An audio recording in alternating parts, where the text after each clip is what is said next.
fostering self-reliance. We must be prepared to move persons from dependency to self-sufficiency to economic empowerment. And I'm asking the public to join us on this journey. This has been the Heartbeat Brief, an inside look at the Ministry of Social Services, Information and Broadcasting. At the 66 Steps, I'm Matea Cunningham. This is ZNS.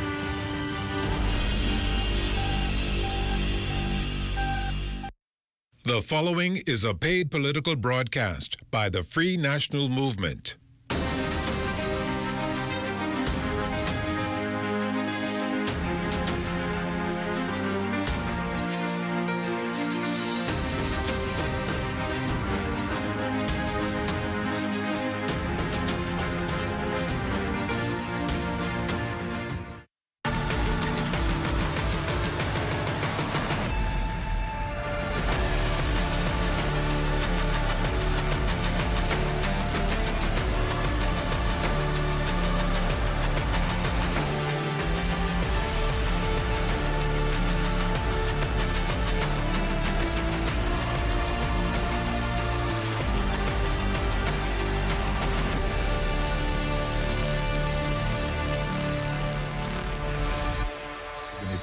See tomorrow.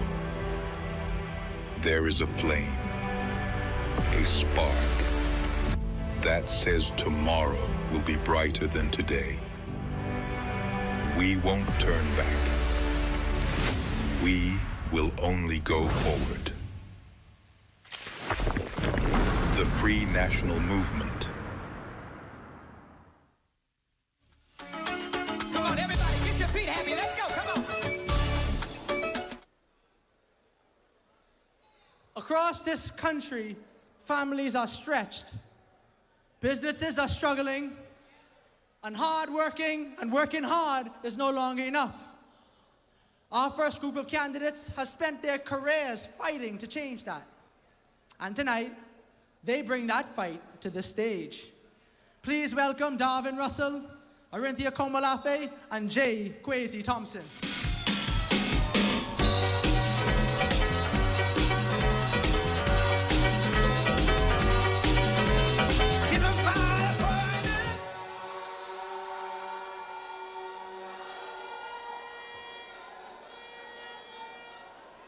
FNMs.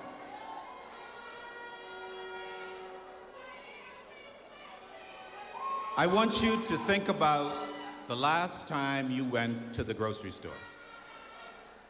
You walked in with your list, and you walked out having to put things back on the shelf. Things you needed, you know, because the number on the register didn't match the number in your pocket. You know what, though? It's not your fault. Policy has failed you. This PLP government has failed you. You know, I've spent my career teaching finance, coaching entrepreneurs, and helping Bahamian families build something. And I can tell you, what I see today, this is different. People aren't just stretched, they are breaking. Rent has climbed, the light bill is up, and when this government had a chance to keep the FNM's VAT exemptions, they put it back on instead. Then they took VAT off some food and called that relief. You know, I talk to business owners. They can't hire because they can't afford to. Workers who are employed but still can't make ends meet. This economy, folks, it's working for a very small group of people. Meanwhile, leaving the rest of us behind. What you deserve is a real plan, a real comeback plan. The FNM will allow Bahamians to use one of their duty exemptions once per year for online purchases. This will reduce the cost for Bahamians while maintaining safeguards against abuse, making everyday goods more affordable.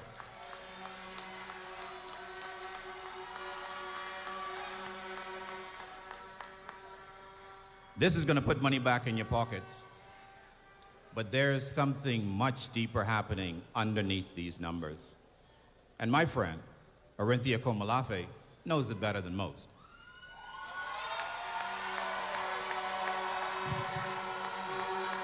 FNMs. Darwin is right. And I want to tell you where I see it most clearly. I was born over the hill and schooled in Bain and Grantstown. I know what it means for a family to count every dollar. I went on to study law and finance. I ran the Bahamas Development Bank. I've sat at tables where the biggest economic decisions in this country get made. And I am telling you tonight, the numbers this government presents and the reality Bahamians are living are two completely different stories. They tell you about a surplus. What they don't tell you is that surplus was built while leaving $241 million in unpaid bills sitting on the books. Bills owed to Bahamian businesses and service providers who are still waiting to be paid. And housing? We have a generation of young Bahamians, talented, hardworking, educated, who cannot afford to buy a home in the country they were born in.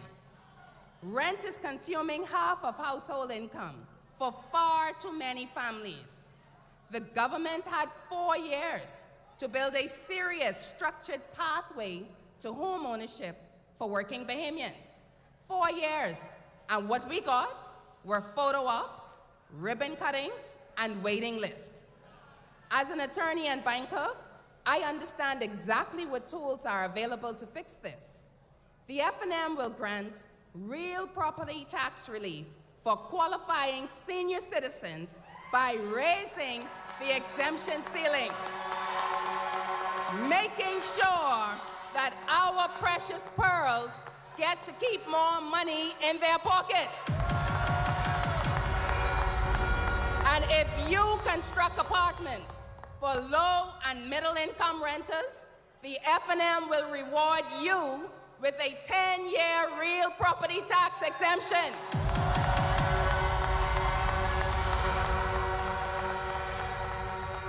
And FNMs, no one has tracked these issues more carefully or more rigorously than our Shadow Minister for Finance, the Honorable Kwesi Thompson.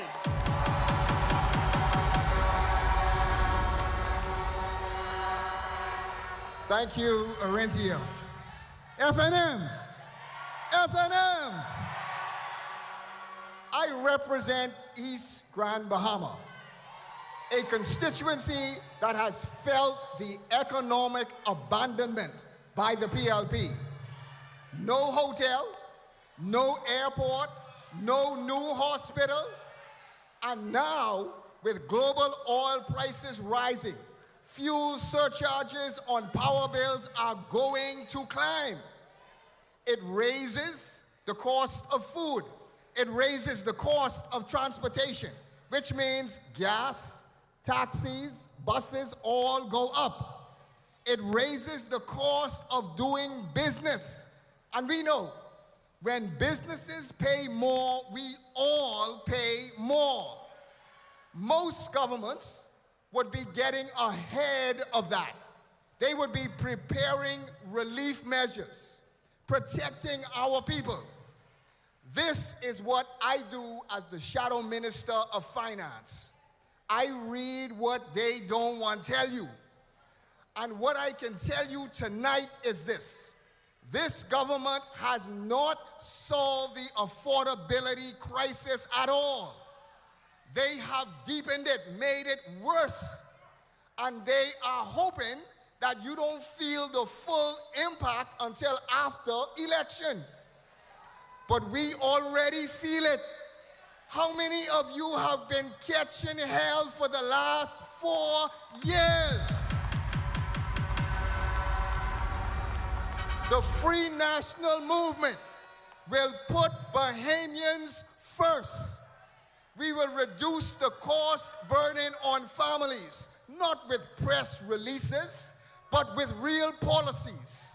We will build economy where people doing the work can afford to live in the country we all love.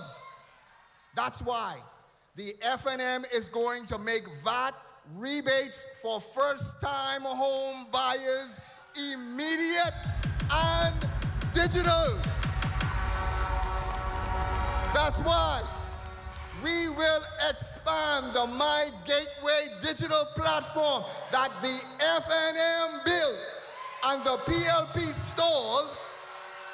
It is about getting government to work for you, Bahamians.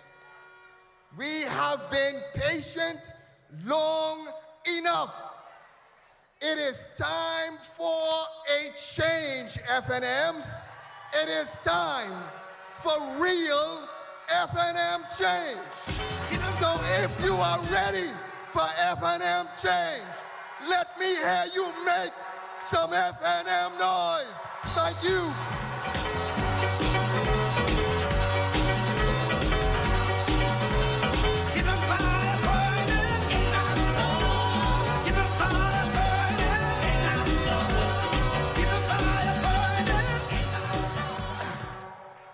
Healthcare professionals, 4 decades of combined service to this country, one clear message about the state of our healthcare system. Please welcome Janice Oliver, Dr. Nicholas Fox, Dr. Andre Rollins, and your chairman, Dr. Dwayne San. Where them flags at? Wait a minute now. Where your flags at? Where your touch at? For the FNM, we work for you. And we got boots on the ground. We work for you. But we need boots on the ground.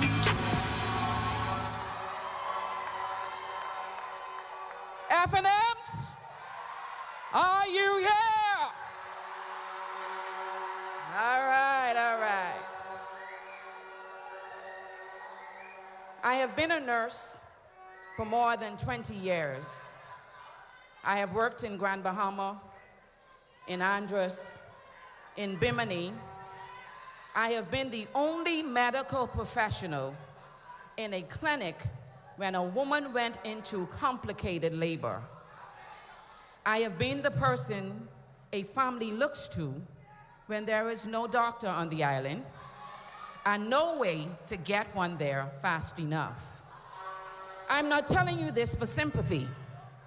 I am telling you this because I need you to understand. Healthcare in the Family Islands is not a system. It is a prayer.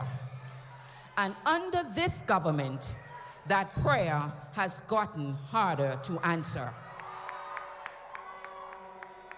Clinics without adequate supplies, patients being told to travel to Nassau for care that should be available in their own community, seniors in 8 Mile Rock, seniors in Andros, in Bimini, managing chronic illnesses with whatever happens to be in stock that week. These are not edge cases. This is the daily reality of tens of thousands of Bahamians who do not live on this island. I founded Unity in the Community because I refused to wait for a government to do what communities could do for themselves.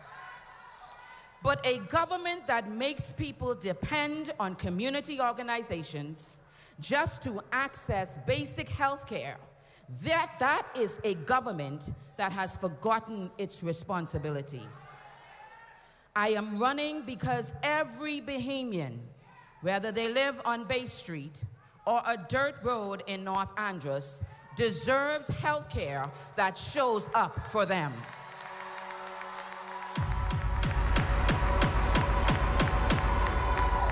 When we come into office, we will reinvest in nurses through affordable housing, professional development, certification and mentoring, Investments will be made in nurses' pay, technology allowances, and housing support for nurses, especially on the Family Islands.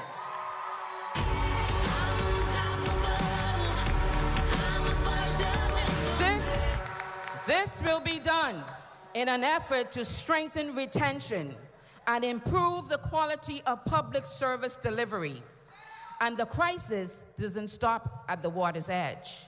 Dr. Fox has seen it right here in Nassau.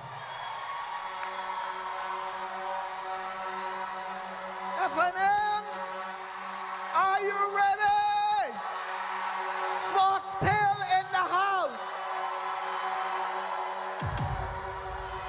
I have been practicing medicine in this country for over 30 years. I have always tried to stay out of the politics. I am here tonight because what is happening now is not politics. It is a patient safety issue. This government launched national health insurance with great fanfare.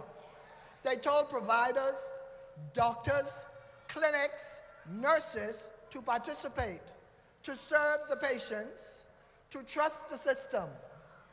And then they stopped paying. You ever hear anything like that?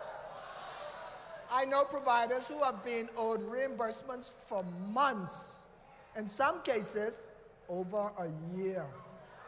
Clinics that took on NHI patients in good faith delivered the care, submitted the claims, and are still waiting to be paid.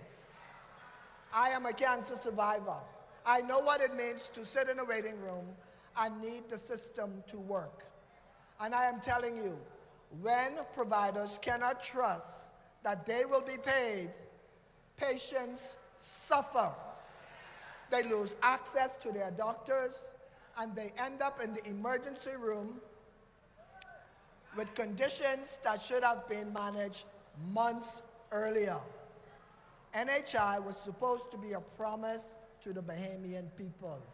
Instead, it became a debt this government owes to the people trying to deliver it. But the FNM government will be different.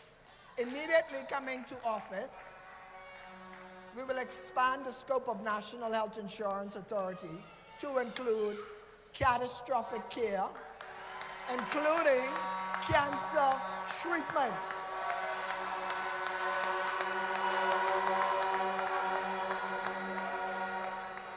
We will progress towards universal health coverage for all Bahamians and continue further expansion, for example, to the maternity as quickly as possible while ensuring affordability for all taxpayers.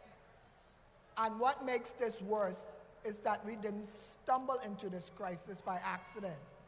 But my friend Dr. Andre Rollins can tell you exactly why.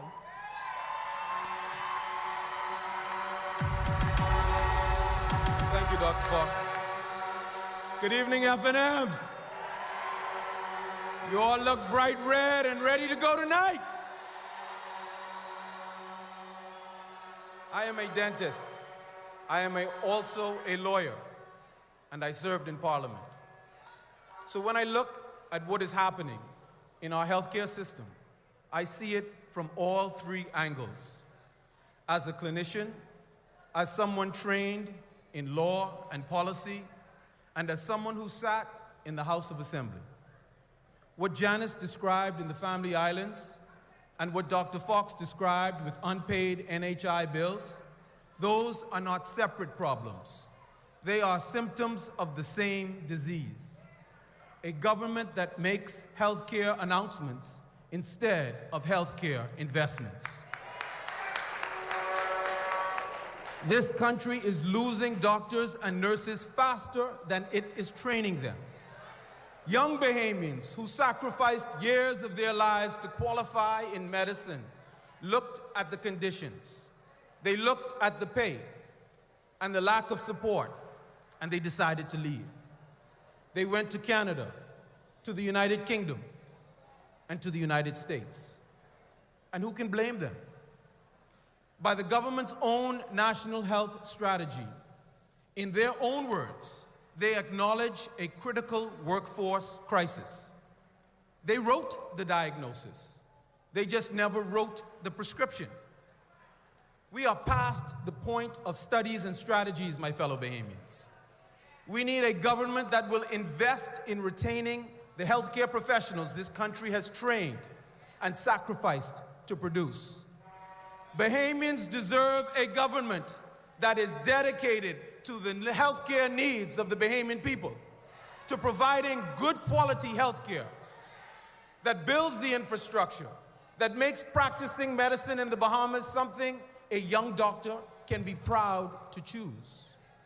We will fully implement the Dental Professions Bill and modernize dental regulations in the Bahamas.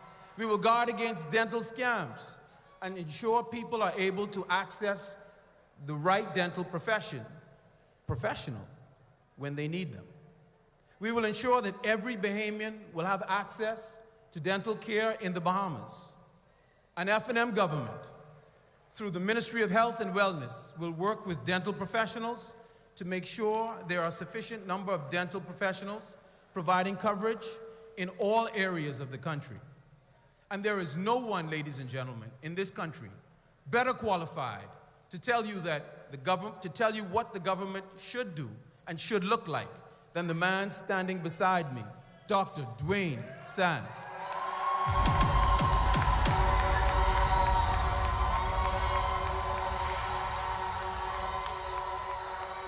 FNMs! It's Bamboo Town in the house.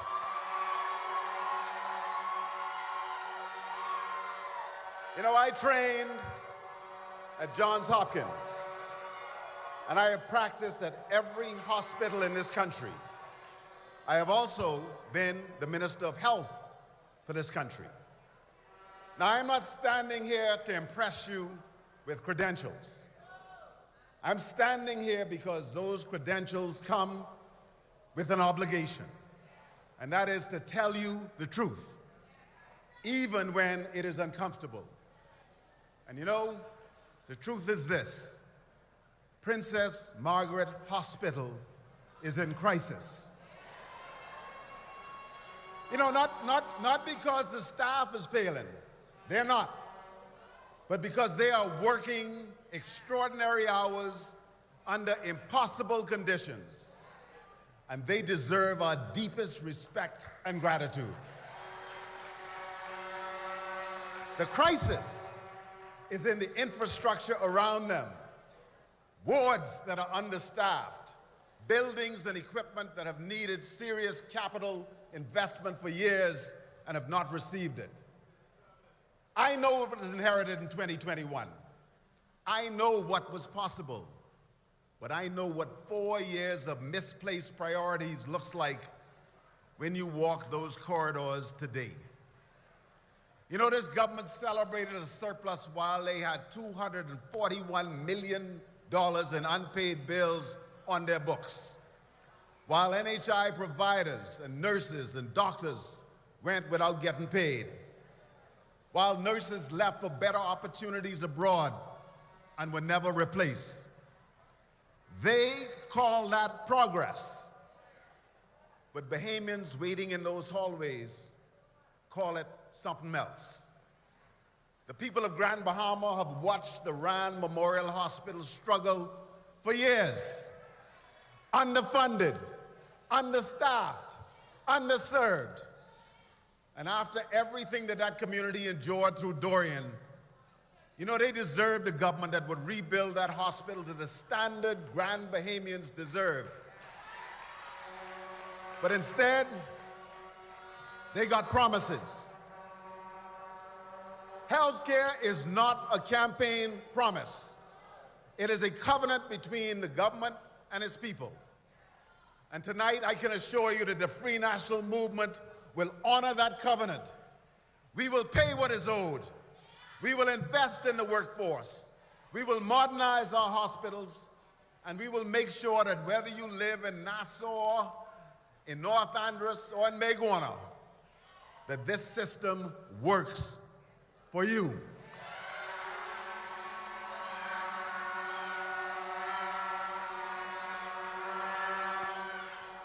Our government will develop a comprehensive health workforce plan, and this will ensure that the Bahamas is able to train, recruit, and retain the right amount of healthcare professionals to meet a rising demand for care in the years ahead.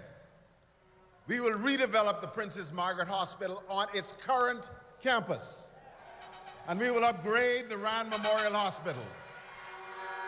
We listened to Bahamian doctors who warned that the hospital upgrades are needed, and we will deliver on the long-promised multi-story medical, surgical, maternal, and child health facility at Princess Margaret Hospital.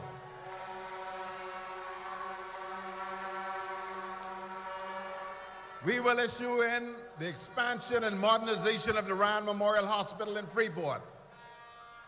The Bahamian people have waited long enough for a government that treats their health care as a priority.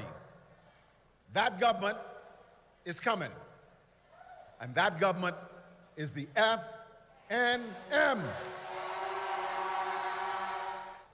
FNMs, our young people, our elderly, and our communities. These are the heartbeat of this country. Our next three candidates have spent their lives proving it. FNMs, please welcome Therese Boodle, Philippa Kelly, and Captain Travis Robinson.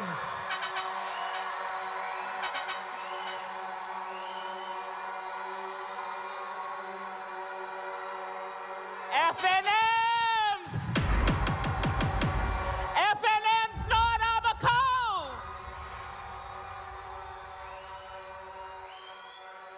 I grew up in Cooperstown, Abaco. I went to what is now S.C. Boodle High School. I was head girl. I became a teacher. I went back to my community and gave everything that I had to the young people in my classroom. Because I believe then, and I still believe, that education is the most powerful investment a nation can make in itself. I became the first woman from Abaco to be appointed as a Family Island administrator. Not because the path was easy, but because I refused to let anything stop me from my destiny. When Dorian came, I watched my island get torn apart. And when the storm passed, I stayed. Yes, I stayed. I have led the recovery efforts. I sat with families who lost everything and made sure that they knew someone in authority saw them, heard them, and was willing to fight for them in North Abaco. What I learned from Dorian is what I already knew from my classroom experience. When government shows up for its people, communities recover and survive. Our young people in the Family Islands are being asked to leave home to find better opportunities. That ends under the Free National Movement. We will make pre-primary education universal. Free preschool for every Bahamian child. Because the foundation we built in those early years shape everything that comes after. We will modernize schools' curriculum and reinvest in teachers, including greater investment in housing support for educators serving in the Family Islands. We will implement a phased school bus system that will start by allowing uniformed students to ride public buses free of charge during school days, ensuring that that transport costs never become a barrier again for education. We will restore and upgrade infrastructure of Abaco destroyed by Dorian and the neglect of the past almost 5 years in Abaco. And for the families that need more than education to survive. Right now, Philippa Kelly has been their voice in Eleuthera as long as anyone can remember. Come on, Philippa. Get involved, don't be no fool, stay in school. FNMs! Central and South Eleuthera!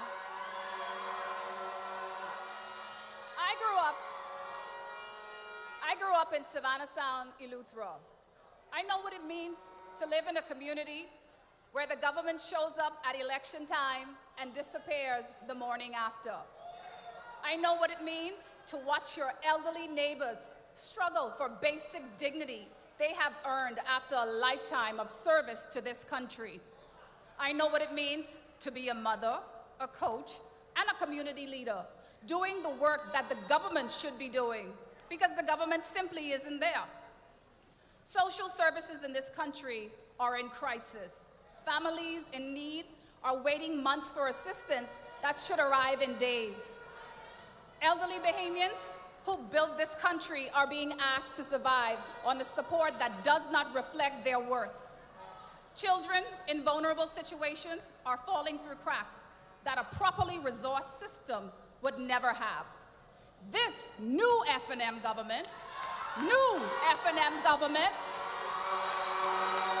strengthen protection for the vulnerable people, including women, children, the elderly, the persons with disabilities, and the homeless.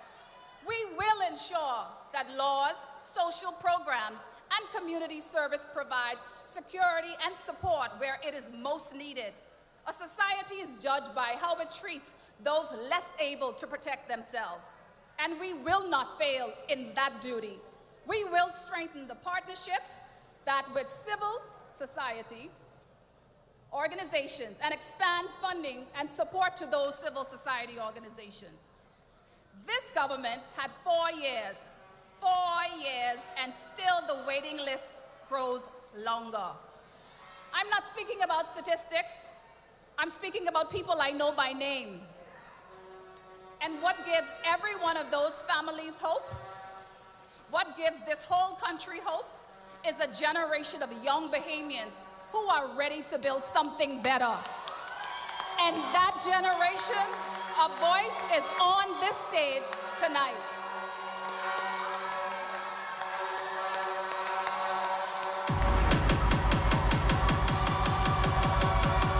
FNMs, make some noise! Fort Charlotte is not for sale.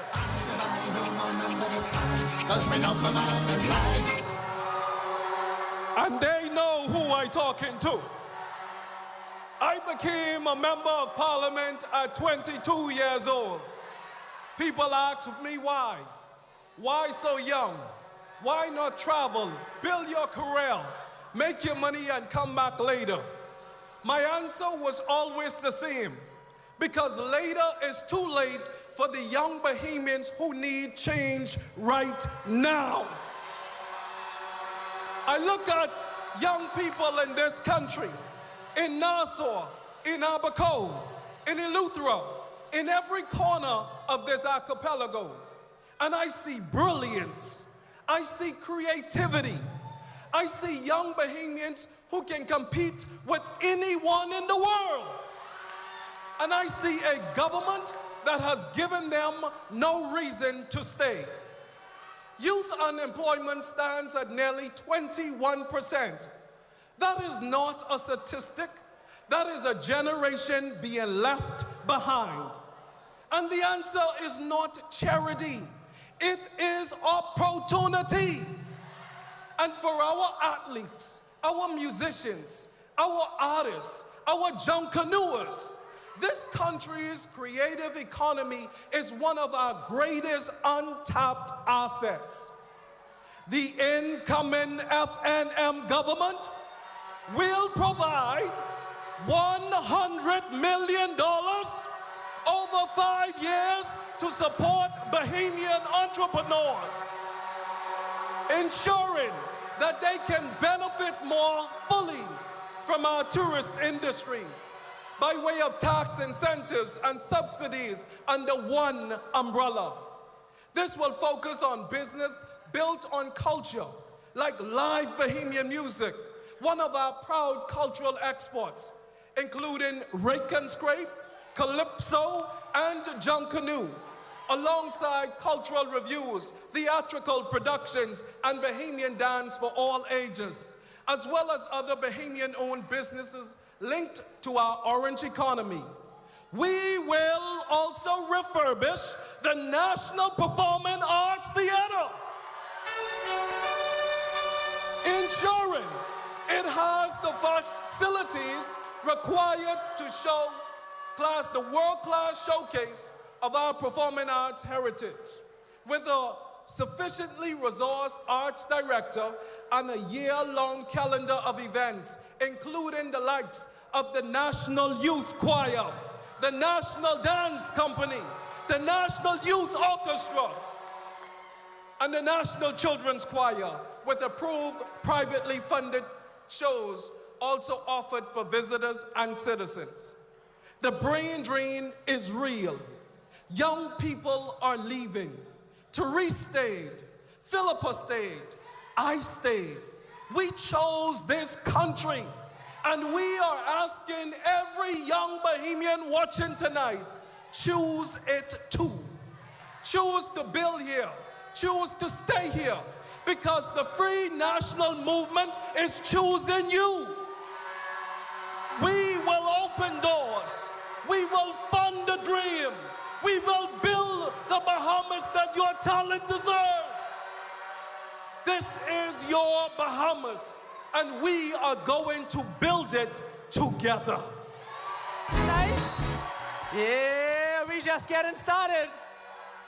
Because every Bahamian has the right to know how their money is being spent. Can I get an amen? Under the FNM, accountability is not optional. It is the foundation of good governance. 2 attorneys, 2 relentless voices for transparency. FNMs, please welcome Senator Michaela Barnett Ellis and Adrian White. And let me tell you what the Lord has done for me. FNMs, welcome to Kalani. I'm an attorney. I've spent my career in litigation, in public law, and in the defense of institutional integrity. And tonight, I want to tell you something that every Bahamian needs to understand. Something this government is hoping that you don't look too closely at. Freedom of information is not a privilege. Freedom of information is a right. It is your right to know how your money is being spent. It's your right to know who's making decisions on your behalf. And it is your right to know whether the people in power are serving you or serving themselves. Now, this government, they promise transparency. They promise to fully implement the Freedom of Information Act. They lie. What did they deliver? A system that is weak. A system that is not fully working. A system that leaves us, the Bahamian people, without real access to truth. And let me tell you why that matters. Transparency is not tested when things are going well. Transparency is tested when money is being spent and contracts are being handed out. Over $400 million in sole source contracts. That's no competition. no transparency, no proper disclosure, and under the weak system they have kept in place, you can't properly ask who got that money, why they got that money, and what you, the Bahamian people, got in return. The fact is, this government has fought accountability at every turn, and that tells us everything we need to know about what they're hiding. Because a government that's doing right by its people, they don't fear transparency, they welcome it. Now let me be clear about this. Your Free National Movement will not run from transparency. We will legalize it.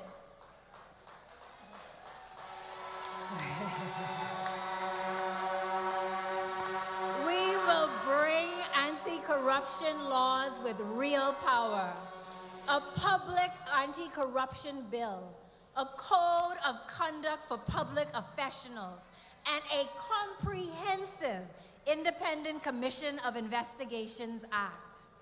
We will strengthen disclosures. We will enforce compliance. And we will make every public official accountable to you. Because transparency is not a slogan, it's a system.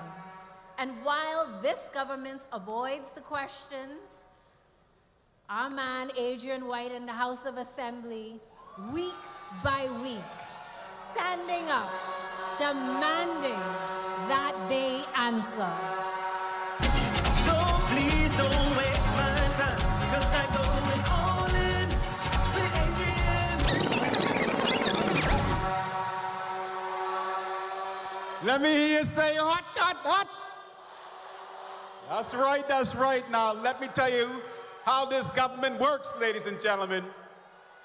If you know the right people, if you donated to the right campaign, if you sat at the right table, if your name appears in the right contact list, the doors of government are wide open for you. Contracts, opportunities, public money available, no competition required. If you are everyone else, the door is closed, and they have made sure it stays closed. $400 million in sole source contracts. No bidding, no competition, no transparency. Just here is the contract, here is your money, and the Bahamian people will never know why you were chosen. Your money handed out in the dark. Senator Barnett Ellis is right. The Freedom of Information Act they gave us is not a window into government, it is a wall. It was designed to look like accountability while delivering none. And that was not an accident. You do not keep a law weak by mistake. You keep it weak on purpose because you have something to hide. The FNM government will fully implement the 2017 Freedom of Information Act and give citizens the power to hold government to account.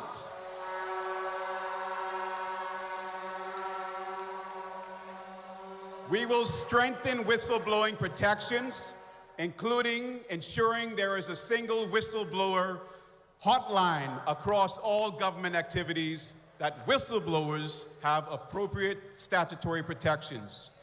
Corruption is not a mistake. It is a choice to abuse power, to misuse your money, and to put friends and family over you. Under the PLP, that choice has been tolerated for far too long. They talk about transparency, but hide the truth. They promise accountability, but avoid scrutiny. They ask for trust, but refuse to earn it. The Free National Movement will end that cycle decisively. That is our commitment, and that is the Free National Movement.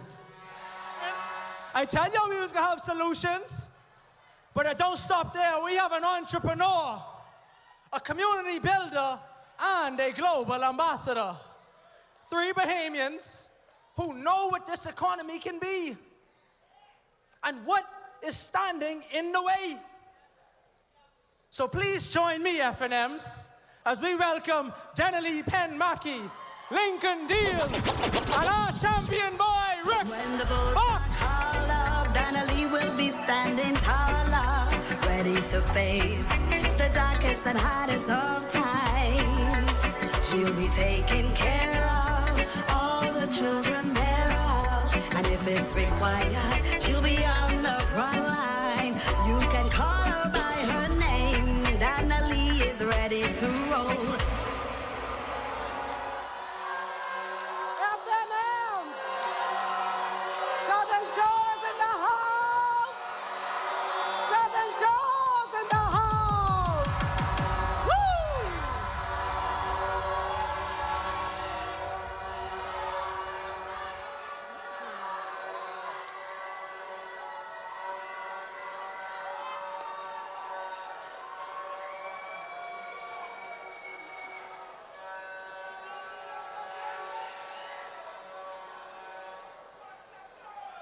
I am a small business owner in this country.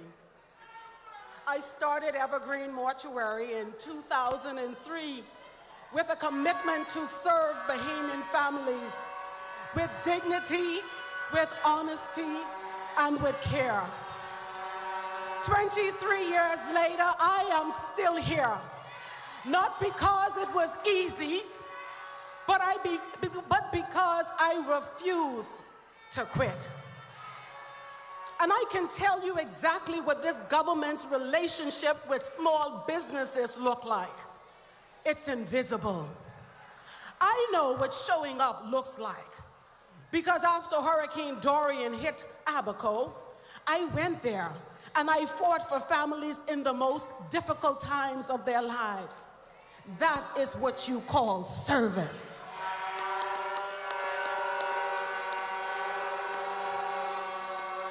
What this PLP government has offered to small businesses for 4 years in opposition, I love to celebrate what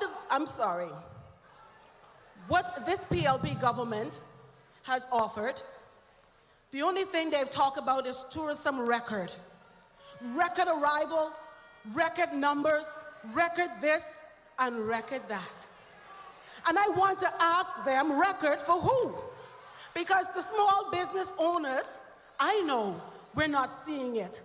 The Bahamian tour operators, the local restaurants, the local family owners of these small gift shops, the water sports vendors, the funeral home operators, they are competing for crumbs while the big businesses collect the feast.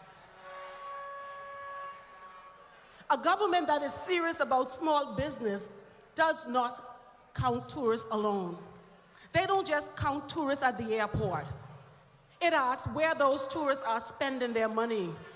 And it builds a system that makes sure that the monies for Bahamians stays in hand. I want to report tonight that the FNM will reform VAT and business license laws to cut all the red tape, to simplify compliance, and to modernize payment timelines so that businesses can focus on serving customers instead of fighting paperwork. A simpler system means lower cost, better cash flow, and more room to grow.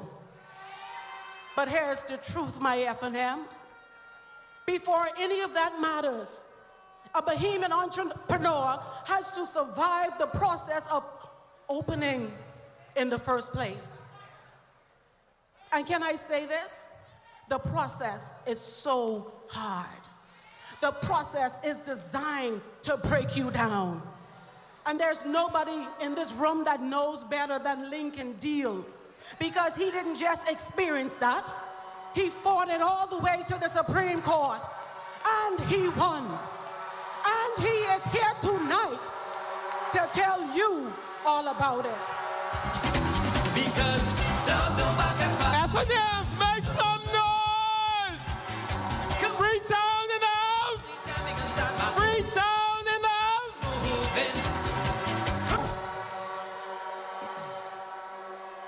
FNMs, I want to tell you something that happened to me. I tried to open a business in this country. I had the idea, I had the plan, I had the drive, and the government said no. Not once, multiple times. No explanation that made sense.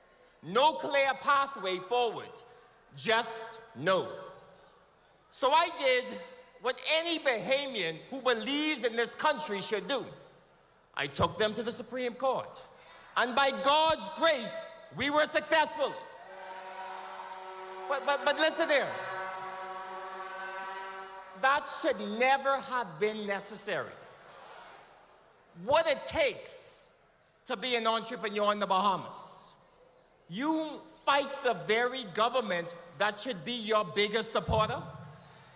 I have started 6 companies, have created jobs, brought new industries into this country in tourism, agriculture, technology, hospitality, and every step of the way, the system has been designed to slow you down, to wear you out, and to make you wonder, is it worth it? The red tape in this country is not an accident. It is a filler. It keeps people without the connections, without the right last name, without access to the right minister. It just keeps them out. And it keeps opportunities concentrated on the hands of a few. Bahamian entrepreneurs are world class. They are creative, they are resilient, and they are hungry. What they need is a government that gets out of their way, opens the doors to capital, cuts the red tape, and treats them like they are the economic engine they already are. The FNM, we will unleash Bahamian enterprise by slashing red tape, fixing critical infrastructure, and investing $100 million directly into the Bahamian entrepreneurs. We are going to do that so our people can start businesses, grow their businesses, and own a greater share of this economy. We will also promote the Provisional Business License Initiative that allows low-risk, small and medium-sized businesses to begin operating immediately. This will get entrepreneurs in business faster with less red tape so they can commence their business upon registration. And Rick Fox has spent 30 years showing the world what Bahamians can do when we actually open the door.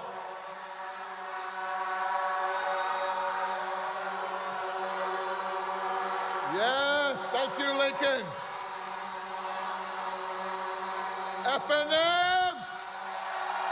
FNM! Garden Hills, we outside! FNMs, we inside! Bahamians, I stand here tonight united with fellow leaders and team members who refuse to accept the direction our country is going in. I am here to fight, to defend, to facilitate for all Bahamians, to bring the world to the Bahamas, to bring investment into our economy, which will create real opportunity for our people. Because the Bahamas we all love today is operating below its potential. It is time we bring a championship mentality to everything we do in our country.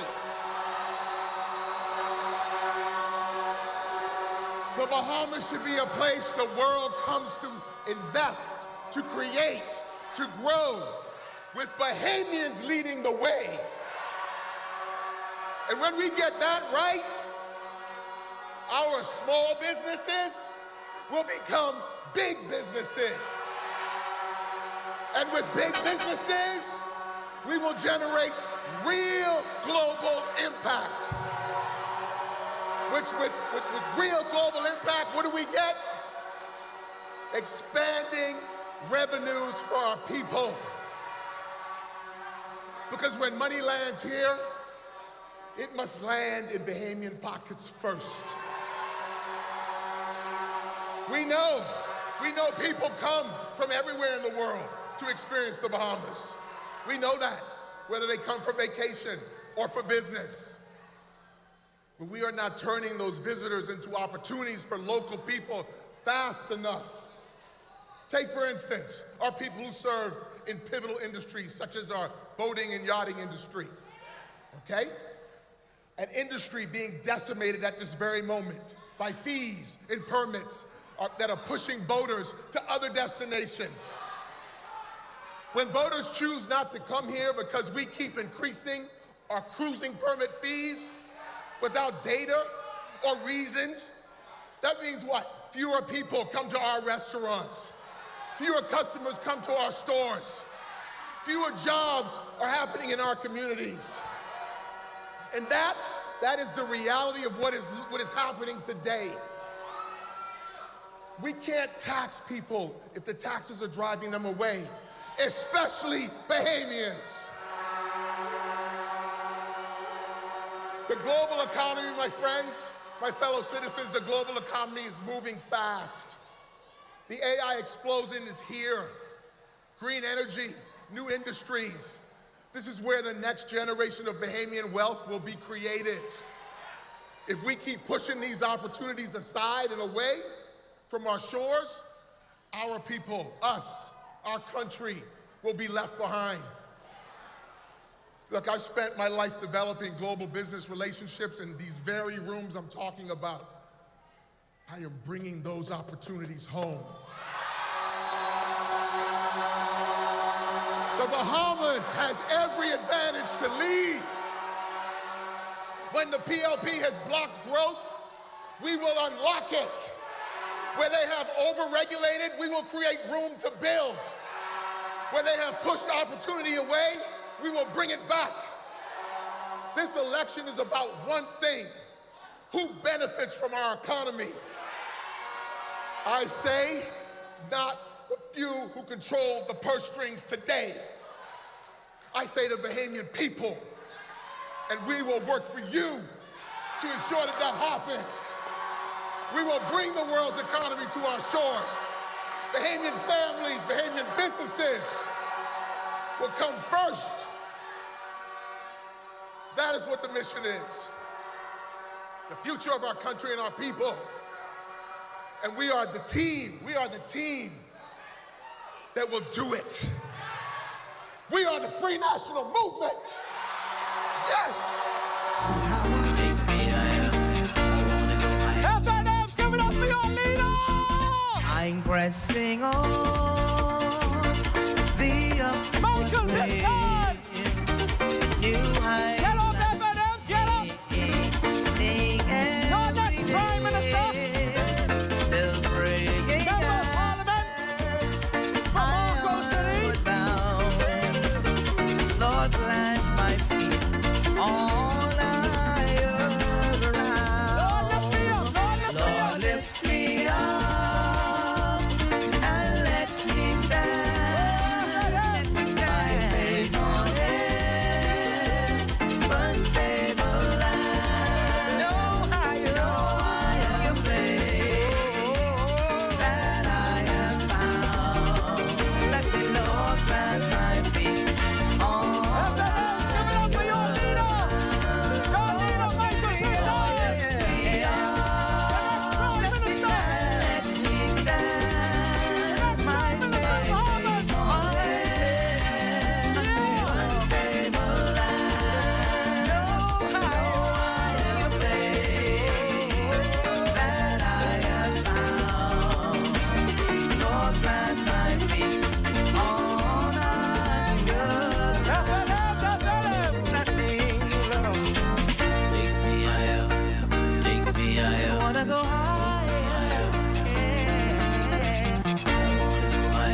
am Prime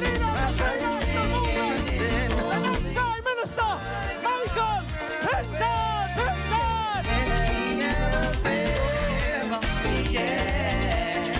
Lift your hand and say, I wanna say, I want to rise. We've come this far, my faith. All right, level. Oh, Lord, y'all, they gonna kick us out. Y'all better behave. Everybody say it ain't long now. Say it ain't long now. When I say FNM, say hot. FNM. All right, y'all behave now. Y'all behave. Level. And never scared. Level. Oh, Lord, they can kick us out. Y'all. Y'all better leave the people in the hotel alone. Y'all come off the wall. Get down off that wall. That's joking. We got to get back to serious business, FNMs. We got to get back to serious business. Because there's an issue plaguing this country that we got to fix. And I'll tell you about it right now because keeping Bahamians safe is the most fundamental duty of any government. A former minister of immigration, a managing attorney, the shadow minister for national security. 3 voices this country needs to hear on immigration and national security. Please welcome Heather Hunt, Ellsworth Johnson, and your deputy leader, Dr. Shannon Dawn Cartwright.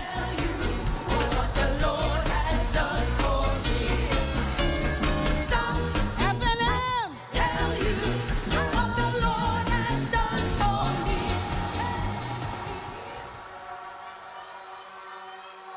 FNMs. Oh, y'all look good out there, FNMs. I am a mother of 3 daughters. And every morning, when we leave the house, I think about the country that they are growing up in. I think about whether the streets are safe. I think about whether we are doing all that we possibly can to safeguard our nation's sovereignty. And every morning, under this government, I am deeply disturbed. Everybody knows that we have a serious problem securing our borders. Everybody except the PLP. This immigration crisis is costing us.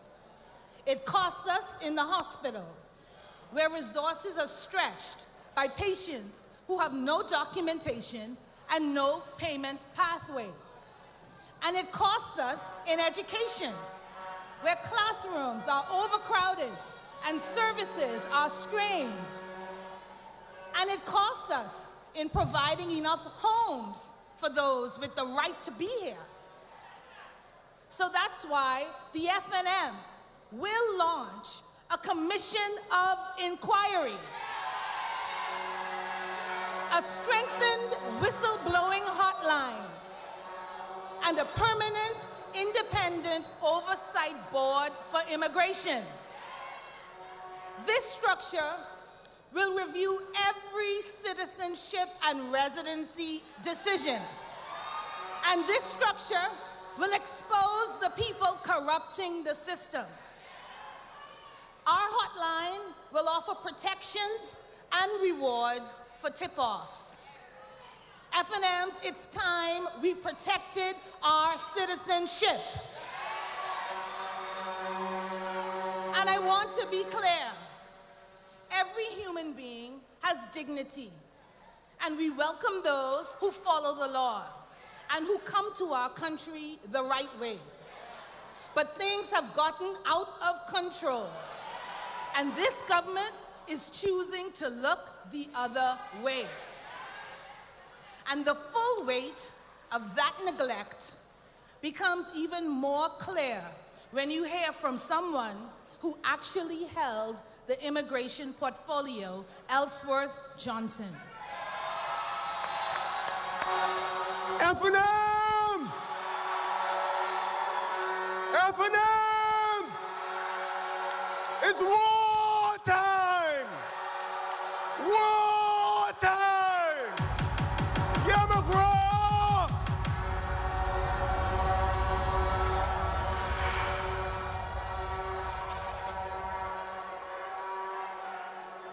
I served as the Minister for Immigration of this country.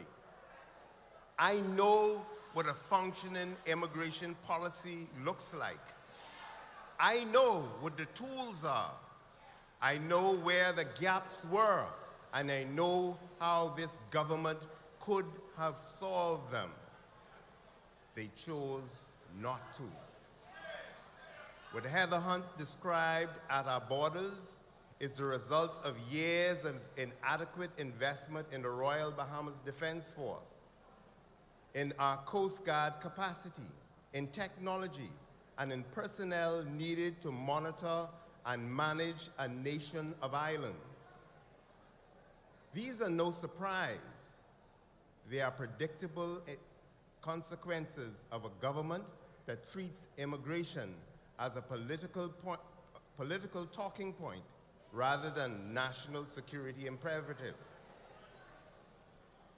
What Senator Barnett Ellis described with our voter rolls is even more alarming. When documentation is compromised, the consequences ripple in everything. I serve in that immigration department, and I can tell you, you can't fix the system if you're not ready to make the difficult decisions.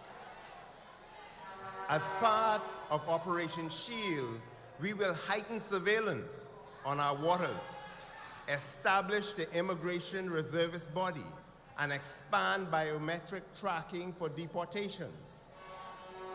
We will enhance coastal monitoring in partnership with CARICOM and the United States agencies to deter smuggling, while trained reservists in every family island will support our immigration teams. The Free National Movement will be a serious government, and no one will hold the standard higher than a shadow minister for national security.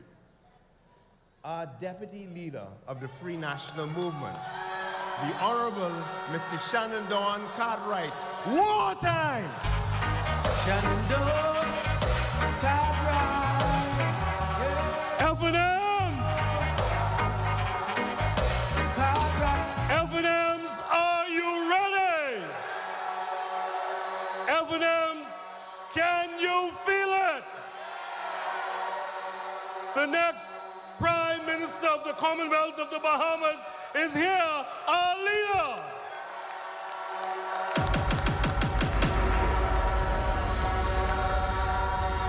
As the Shadow Minister for National Security for the last 4 years, I've watched this government fail at the most fundamental duties a government has, keeping the Bahamian people safe.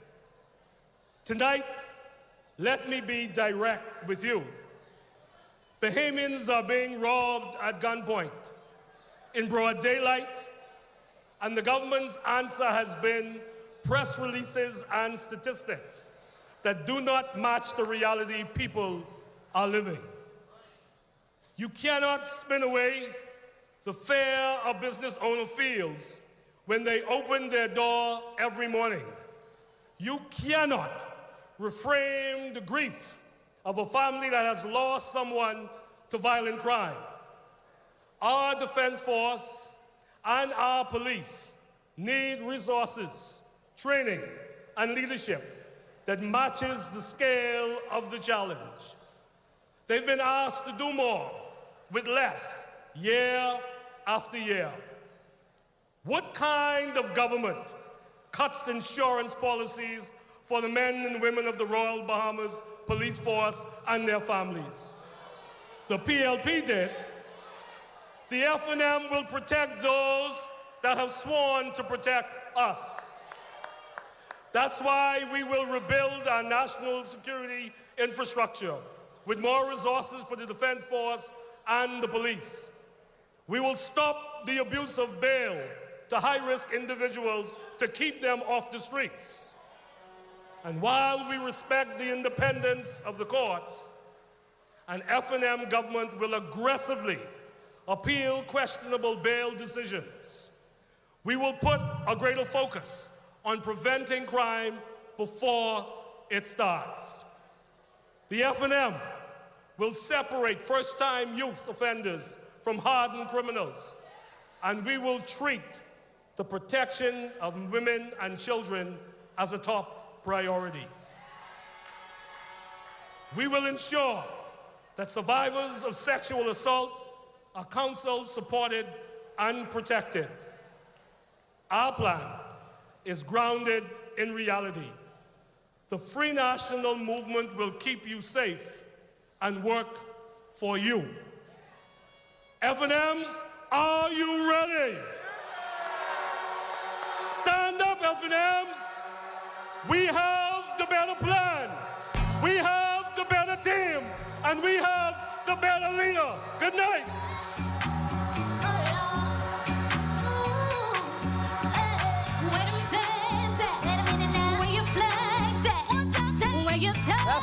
FNMs. We work for you. And we got FNMs. It's Grand Bahama in the house. Yeah.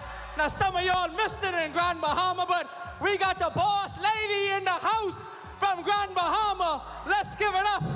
Let's give it up for the first lady, Mrs. Bernice Pinton. They don't say it's down, they fly from coast to coast. Don't care about what they spend, letting me know what to do here at the end. I'm wondering if your love's still strong. Ooh, baby. Here I am, trying to still deliver. I'm yours.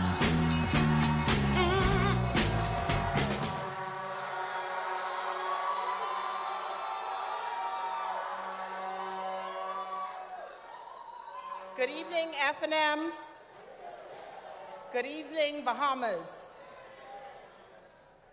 To our party leadership, past and present, to every supporter here tonight, every volunteer, every candidate, and every FNM from Inagua to Grand Bahama, thank you for being here or listening in. This is indeed an exciting night. I can feel the energy in the room.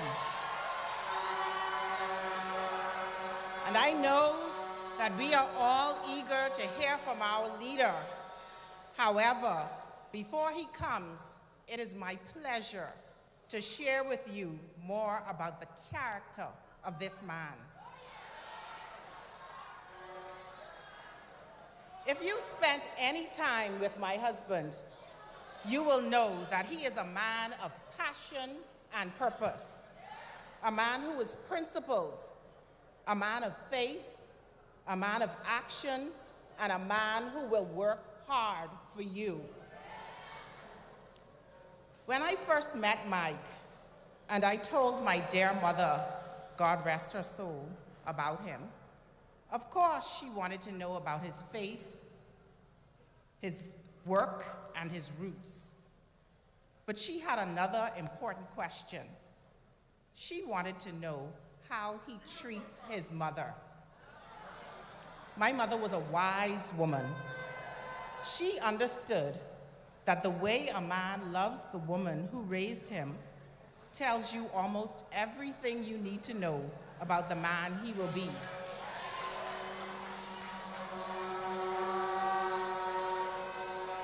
She was pleased with what she learned because Mike had a wonderful relationship with his mom, Mother Laura Benson, a relationship built on love, respect, and on genuine gratitude for everything she poured into him. That devotion never wavered. It endures to this day. I remember my first conversation with Mother Benson. She told me of all the prayers she prayed for Mike. She told me how he had evolved from a mischievous teenager into a determined young man. And she told me one story in particular that still resonates. She was called to the principal's office after Mike was involved in an altercation at school. Of course, she was very upset. However, the administrator asked her not to be too hard on him because the investigation had revealed that Mike was not the instigator. He was not the aggressor. In fact, Mike had been on the other side of the campus until word reached him that a friend was being bullied. And he went to help his friend. You see, Mike has always been an advocate for the disadvantaged and people whose voices are ignored. That has never changed. FNM's, it never will.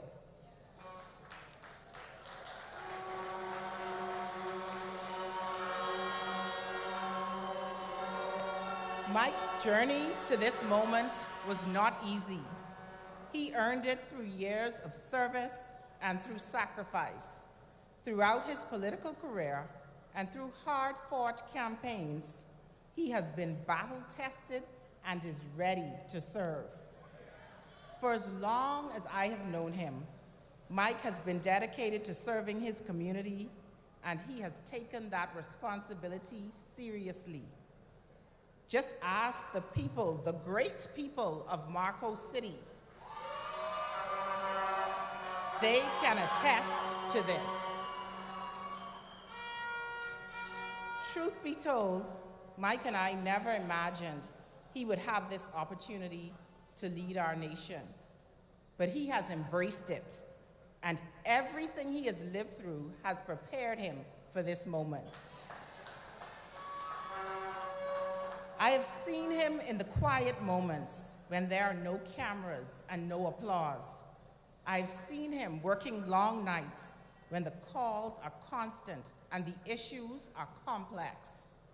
I've seen him in early mornings already preparing for the responsibilities ahead.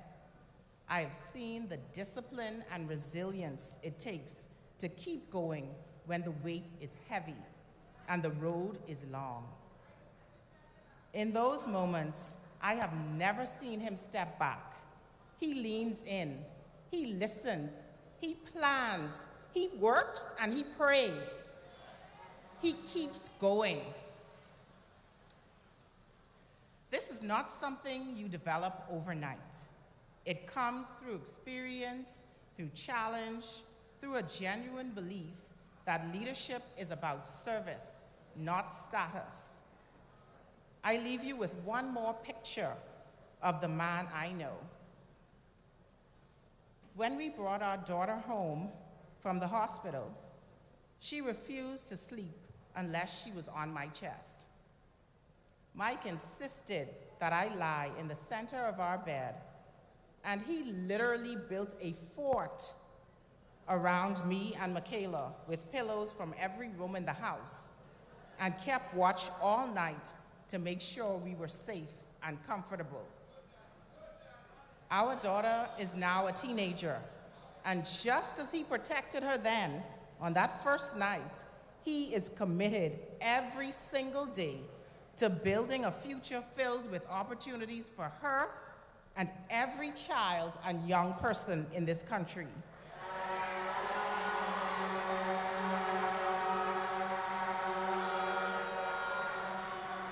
Tonight, I am not asking you simply to believe in a name or a title. I am asking you to consider the kind of leader this country needs right now.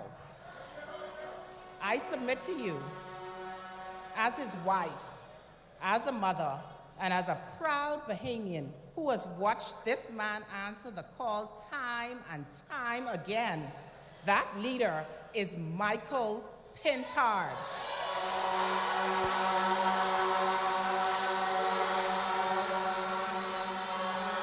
Ladies and gentlemen, please join me in welcoming my husband, the Member of Parliament for Marco City, the leader of the Free National Movement,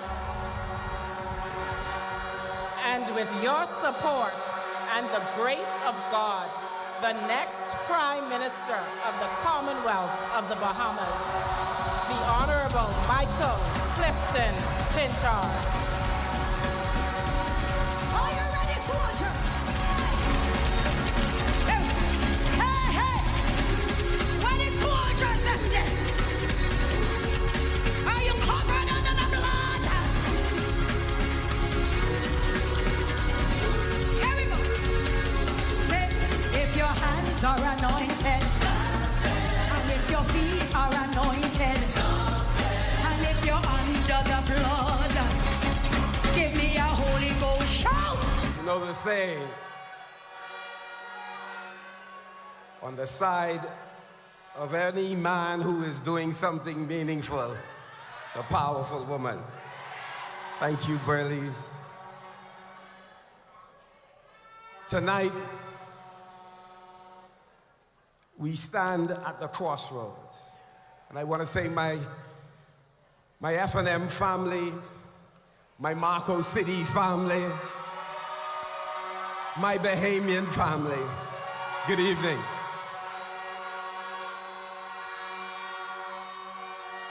My being here tonight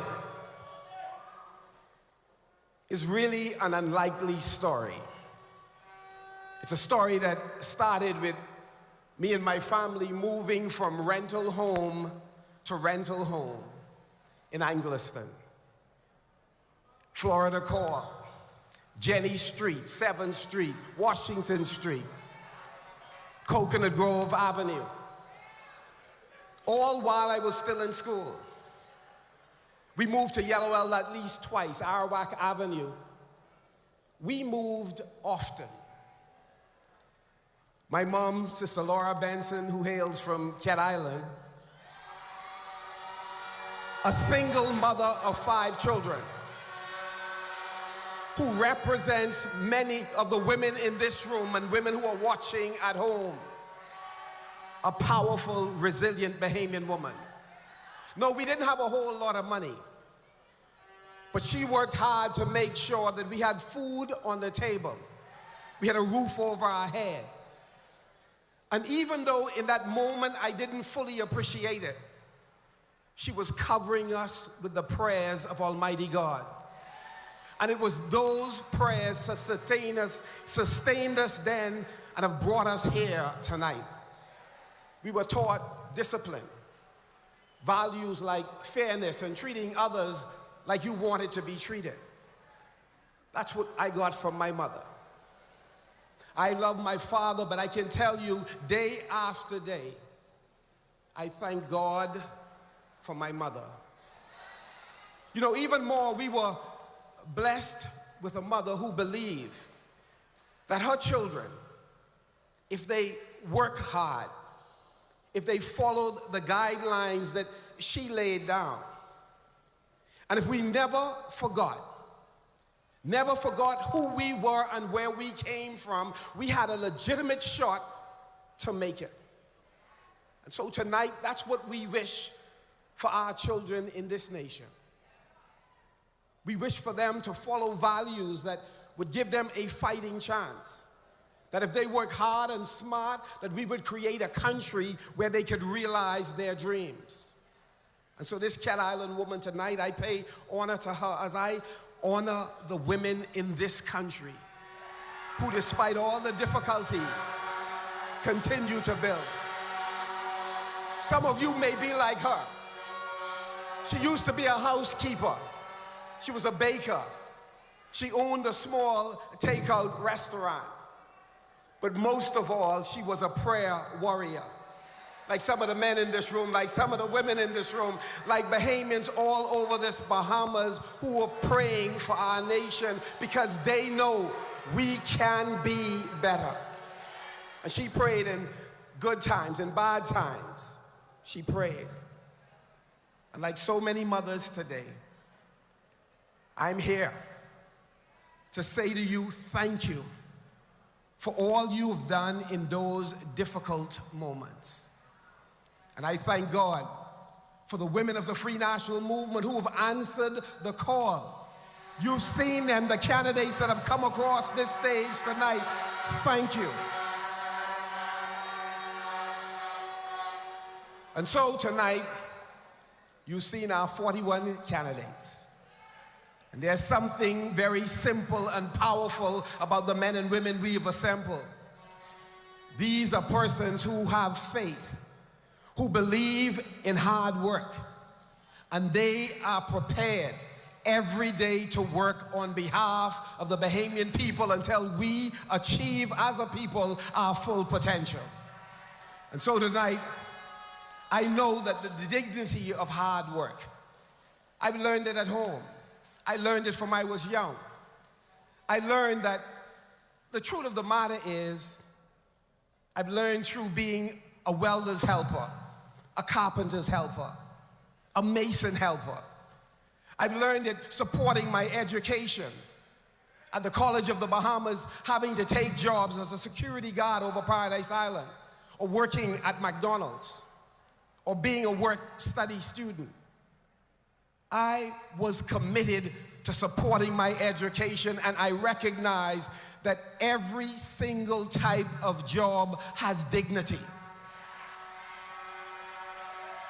And the truth is, some days, even when we work hard, it isn't enough for many Bahamians to put food on the table. But what do? We work harder. That is the message we want to give to our children, that we never give up, we never give in. And I remember all the lessons learned from all of the jobs that I've ever held. And that's why I see every Bahamian who wake up early and show up at work to give a hard day's work in order to earn a pay to support their family. The Free National Movement, we are here tonight, all 41 of us, to say, we see you, whether you are a landscaper, a security guard, whether you work in a fast food restaurant. We see you and we work for you. God puts in the word. I'm proud to have worked with so many creative Bahamians in writing plays or publishing books of poetry or political satire. I'm proud to have stood on the stage with Bahamians not often recognized who've spoken at almost every school in the Commonwealth of the Bahamas. I'm proud to be a part of Bahamians who may not have been in the traditional occupations as doctors and lawyers. So I come to you tonight auditioning for the CEO job in this country. And no, I'm not the traditional doctor. I'm not the traditional lawyer. But the truth is, most of you aren't either. But it doesn't devalue what you have to bring to the table in providing transformational leadership for the Commonwealth of the Bahamas. That you are no less qualified than anyone who has come before you. All of us in the Bahamas, all of us in this room, and if you're in Key West Street tonight, you, like the rest of us, inside of you is greatness. And I believe that you deserve the same kind of representation that the businessmen from out east or out west get from the government that you elect. We are here to provide that for you. But I know many of you in this room, you're asking a painful question. Why does life in this country feel so hard? Why does it appear that we are so unequal? Why is it that we struggle every day? Far too many Bahamians are on the hustle. I want to say to you tonight, FNMs, I want to say to you, fellow Bahamians, that our country is at crossroads.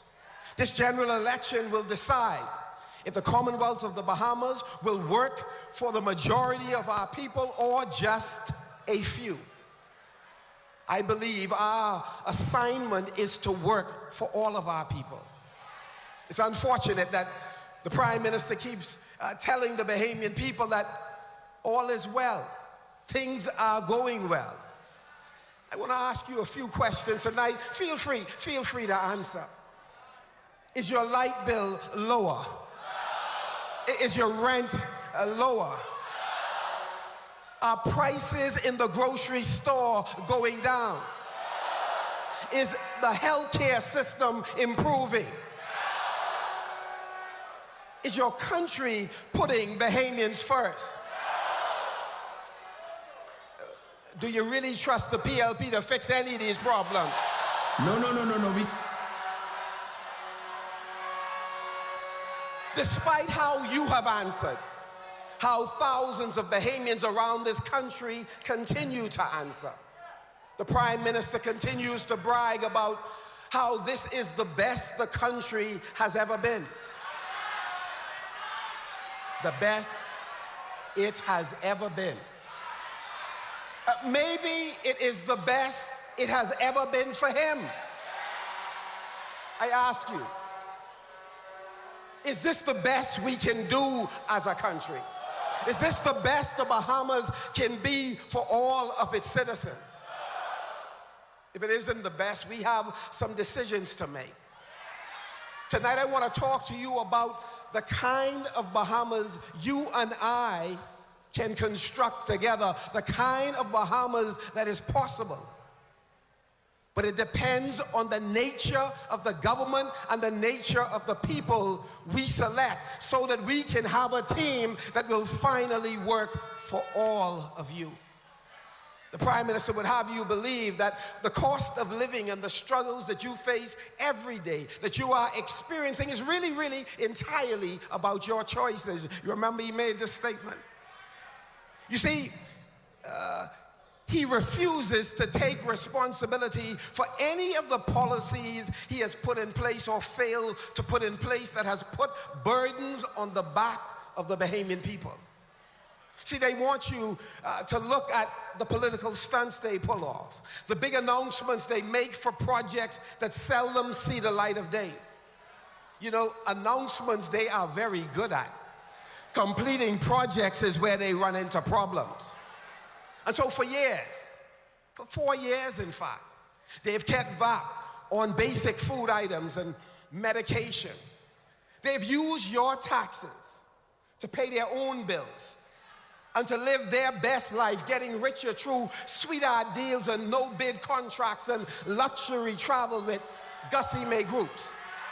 They tell you that they are running a surplus that I'm sure if you were to look at the records, the truth is we are not in the best financial shape that this country has ever seen. It's a lie that they have told. Right now, tonight, there's a minimum of hundreds of millions of dollars of unpaid bills.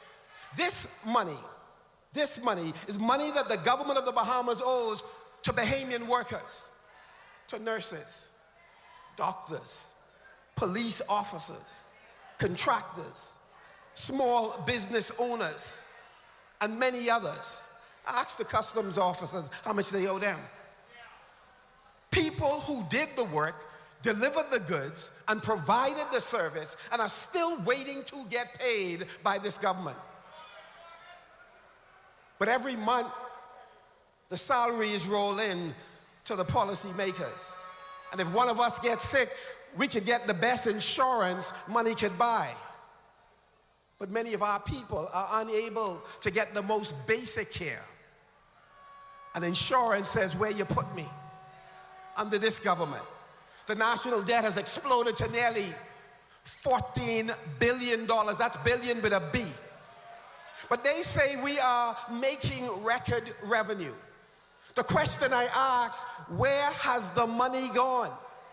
The question that's still relevant is, where has the VAT money gone? I have a few suggestions. It's going to pay approximately $250 million over the last 4 years have gone to the consultants hired by the Progressive Liberal Party. Instead of fixing electricity and water supply in Eleuthera, are you in the house? Or fixing it in Michael, or paying doctors and nurses and contractors.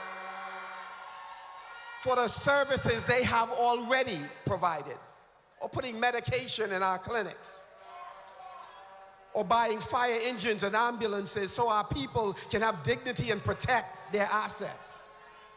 Where has the money gone? They've wasted it. Our healthcare system, Dr. Dwayne Sands and the team laid out a compelling case that we have not done sufficient to take care of our people in our healthcare system. The fact is that just recently, the head of the Doctors Association, a woman who has served for 22 years of her life in this system, she said publicly that the Princess Margaret Hospital is the worst she has ever seen it in her life. Another health professional said it is the worst in 40 years. But tonight, we are saying to you, take heart. We will correct these problems. We'll stop doing what the government is doing. They've taken 6-7 months before they pay doctors who provide services, to pay lab workers who are doing diagnostic tests. You see, one of the challenges we have is that many of our doctors have to borrow money to sustain their practice because the government refuses to pay on time. The truth is, they've squandered our money. You see, you've squandered our money when you decide that you will give more than $400 million in direct awards with no competitive bidding. We have no way of knowing whether or not we're getting the best price or the best service because there is no competition. So the question is, who are they working for? They're working for a handful of families, a handful of companies. We are here tonight to make a commitment that we are working for you, the Bahamian people. No matter what color you wear, no matter which island you are from, we are working for you. Our vision for the Bahamas, and I want you to hear me, is we wish to build a country where every citizen has a fair shot at competing for the same opportunities the PLP make available to the selected few. Where you can own a piece of the rock and have a seat at the table. You see, the beauty of competition is we get to determine who's giving us the best price, who possibly has the best service. We want you to be shareholders in every aspect of this society. You can't privatize BPL, and for all of us who have suffered under BPL, you don't even have an opportunity to buy shares unless you could come in at $49,000. Is that right? And so tonight, we come to bring you a different group of leaders. We come to bring you an administration that is unlike this administration that is trying to decide who eats and who starves. They are trying to determine who gets the opportunity and who keeps knocking on the door. Listen, even a member of parliament of the PLP just recently said, on his feet, in the public, that the PLP administration took his constituency contracts. It was directed from the PLP headquarters, and they gave it to someone else. It's an absolute shame. So to all of our candidates who are here tonight, I want to speak to you plain. All of our candidates. I want to be clear. We will not behave in that way. To every FNM official, every FNM candidate, we will not tolerate the behavior that has caused this public to no longer have confidence in policymakers. The FNM is under new management with a new generation of leaders. And among the new leaders is the largest number of women who have ever run for any party in the Commonwealth of the Bahamas.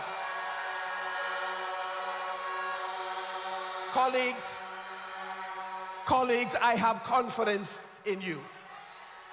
I believe this country will repose its confidence in you. But I want to say to you, and I need you to hear this, the culture that we see today in the Bahamas, where contracts are going primarily to friends, or bad things are happening, bad decisions are being made, and policymakers look the other way as if they don't see. Or people come in broke and leave politics wealthy, or who fail to fill out their disclosure forms. Under my leadership, that kind of nonsense will stop. Bahamians are exhausted. They are exhausted with this kind of politics. So this is my promise to them, to the Bahamian people, to all of you that are home. We have high expectations of our candidates. We will treat in our governance every Bahamian with dignity and respect, as citizens who deserve the same access, the same quality of service as anyone with name, face recognition. We want our people to have opportunities because we believe everybody gotta eat. The single mother in Baintown, the young single mother in Mayfield Park, the young man in Key West Street, they all deserve the same opportunity as the fat cat, no matter where he or she lives. And if anyone believes that we are prepared to lower the standard, I want you to hear me good. If any one of our colleagues decide that there is a cookie jar or two that they wish to put their hands in, I can't protect you. I ain't interested in protecting you. And the truth is, the Bahamian people will not protect you. And the history books will show that our people will not be kind to you. But I thank God for these candidates who have made a commitment to govern with integrity, to govern with humility, to serve every Bahamian. God bless you. We work for you. You are our bosses.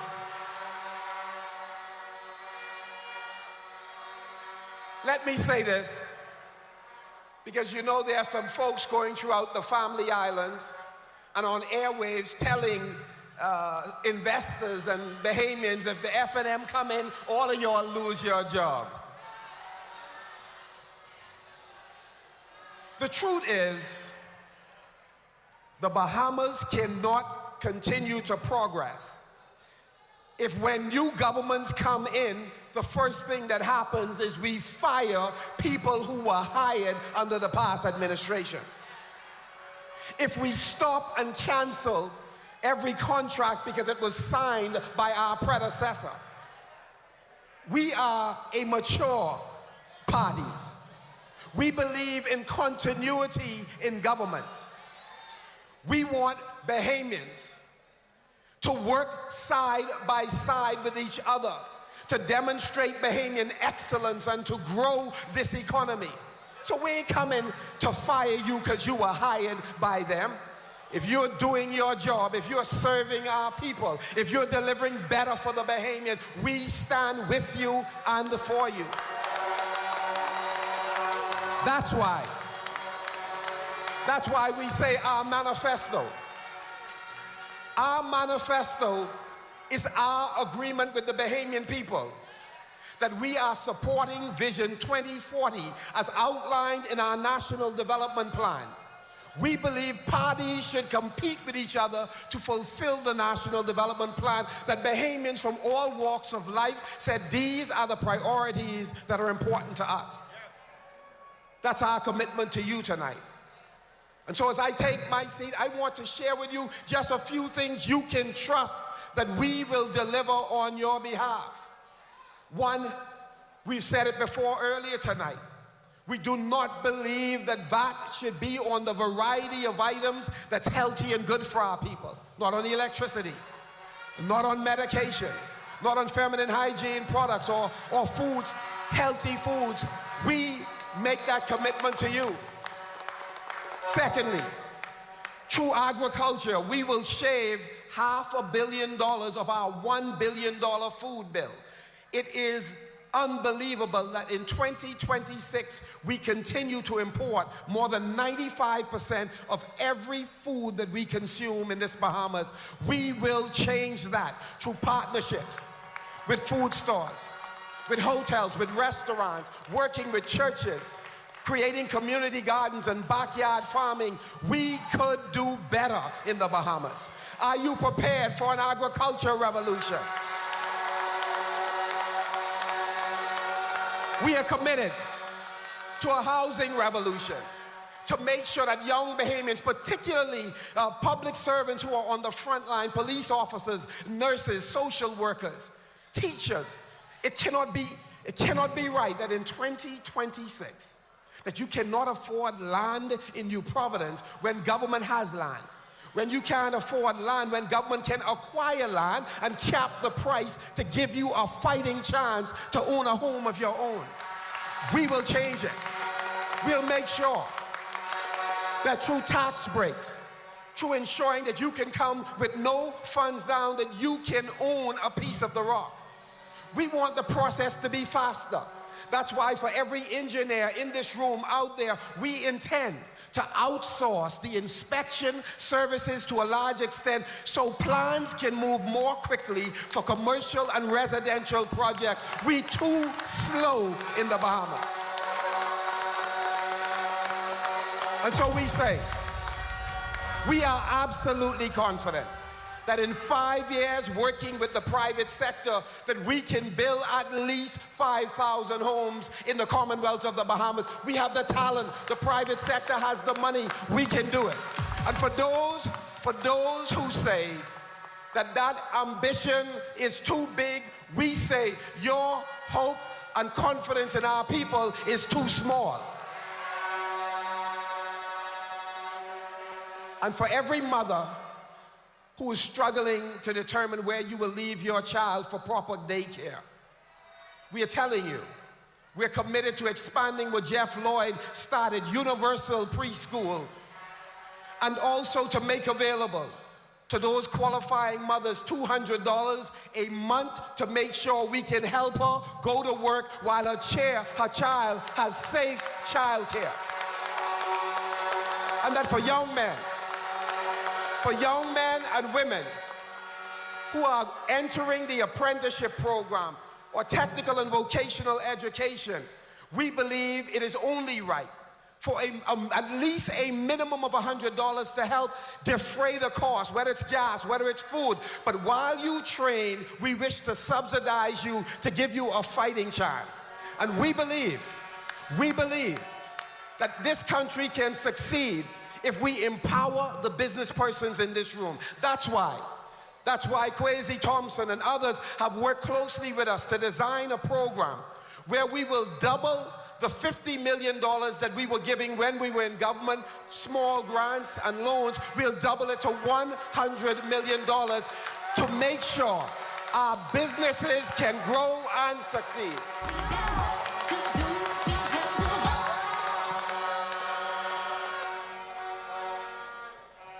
I want us to be honest with each other. The Bahamas, if you look at it as a table, we have two legs under this wobbly table. Tourism, the second one is financial services. It's not enough to sustain what we have and to build back better for the future. So we believe we have to diversify the economy. So to all the creatives that are out there tonight, from one creative to another, that's all the athletes, all the journalists, all the persons that are in the arts, we make a commitment to you to invest in the orange economy so that your skills can be used, that you can generate revenue, that we can export talent overseas. We can have plenty Rick Fox and VJ Edge comes overseas, plenty Chisholms overseas, plenty performers overseas. For all the Junkanouers, hey Rick, all the Junkanouers who was bullied by Garden Hills, There will be a new day in Jonkanu under our leadership.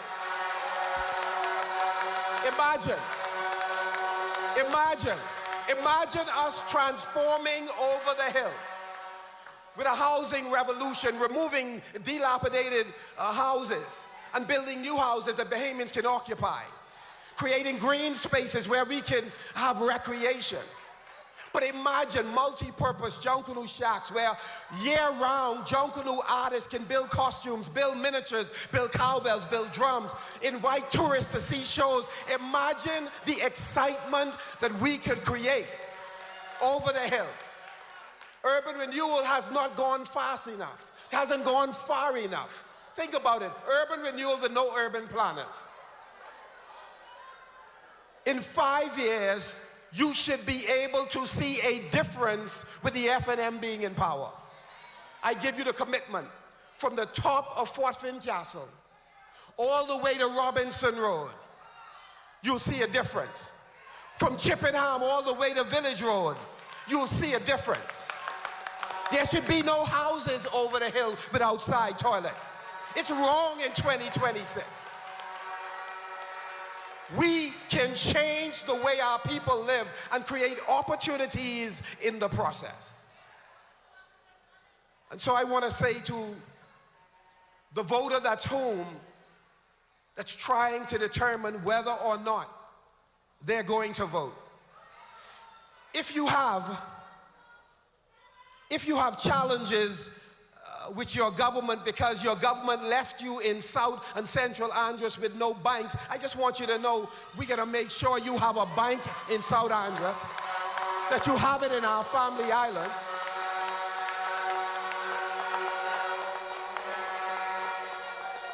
We will abolish the bank through the post office system and work with the clearinghouse to make sure that commercial banks lose no money as they provide a service that is needed for Bahamians throughout our family islands. My colleagues have talked about where we stand on immigration. I only wish to say this much. No one who comes into the Bahamas illegally can ever have a pathway of becoming a Bahamian citizen.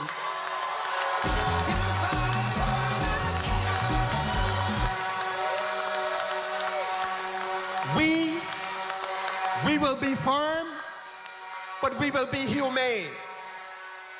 There are some persons who are entitled to Bahamian citizenship who have been here for 30 years, and the system has been slow in dealing with the matter.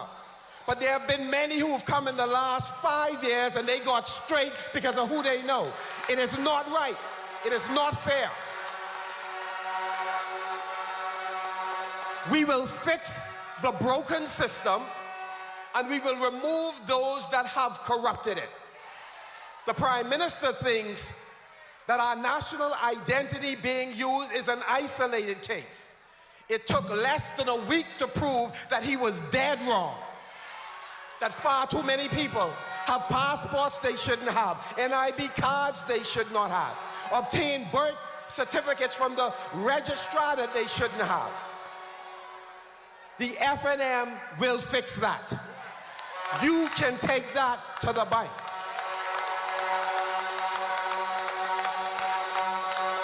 And so finally, let me say, if you're home and you're wondering why should you vote? If you refuse to vote, if good people like you refuse to vote, we can have some bad people being elected. We need you to stand up. Our country needs leadership that cares, that's prepared to talk straight to you even when the news at first isn't good. We need you to not only register and transfer, we need you to vote. To vote this government out of office.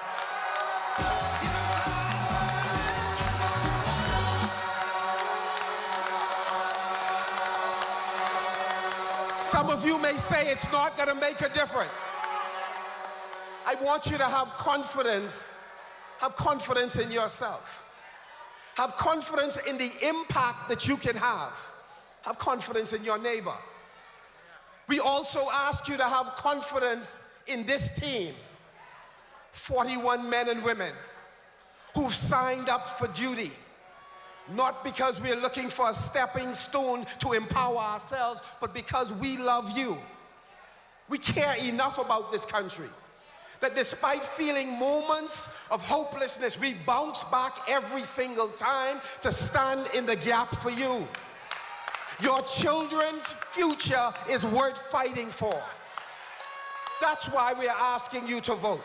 That's why we're asking you to put the tough questions to us. We will answer you each time. Because why? Because we work for you. FNMs, we love you. We thank God for the stand that you're taking in this election. So knock on every door. Call family and friends. It doesn't matter who they supported in the last election. Tell them that we will make a difference in changing this country for the better. PLPs, we have no problems with any PLP. We just believe you need better leadership. And so we present that chance to you today. That if you give us a chance, you can do no worse under us than you're doing under Davis and Cooper. We mean you well. We won't lie to you. When we say we can sell a hotel, we can sell it. When we tell you 120 in the bank, bet your bottom dollar it's there. When we tell officers that we can give you a thing, it ain't gonna be that little thing they gave you. When we tell immigration officers that it's a new day in immigration, you could take that to the bank. We love you, FNMs. We love you, PLPs. We love Bahamians of every political persuasion. The FNM is the best choice for the government of the Bahamas. You can trust us. You can trust us. You can trust us. God bless you. And God bless the Commonwealth of the Bahamas. FNMs. When I say FNM, you say victory. FNMs. FNMs. FNMs.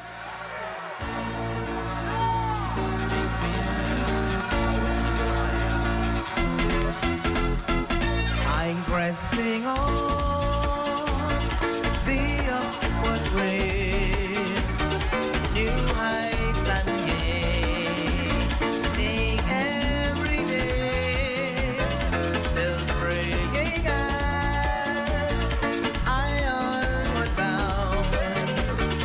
Lord, plant my feet on higher ground. Lord, lift me up.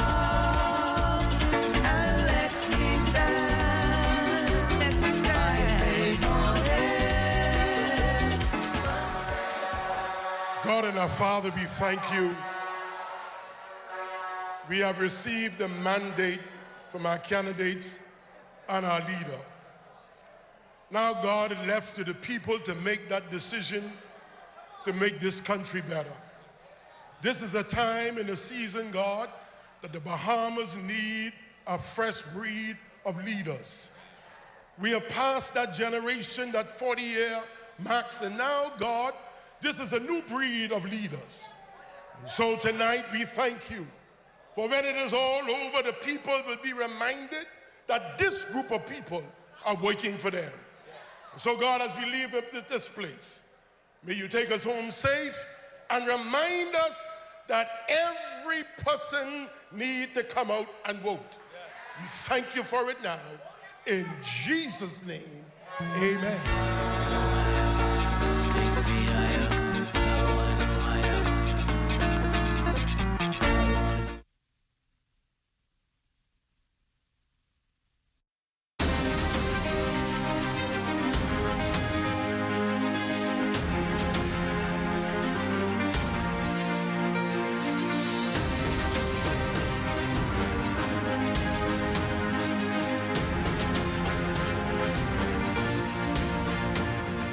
The preceding was a paid political broadcast by the Free National Movement. At Bahama Boulevard, I'm Sean Innes. This